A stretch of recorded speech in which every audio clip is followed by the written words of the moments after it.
Ito na yung sardinas at saka cauliflower.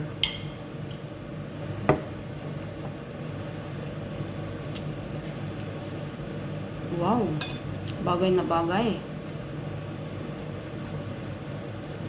Ayun ko lang naranasan na masarap pala ihalo ang sardinas sa cauliflower. Kasi sa Pilipinas, mahal ang cauliflower. Hindi ko afford. So dito, medyo mura naman. So, at saka halos ito ang gulay sa supermarket, cauliflower at saka broccoli.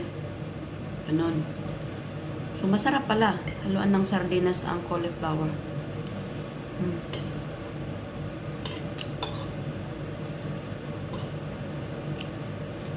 Lagyan ko lang ng bawang, sibuyas.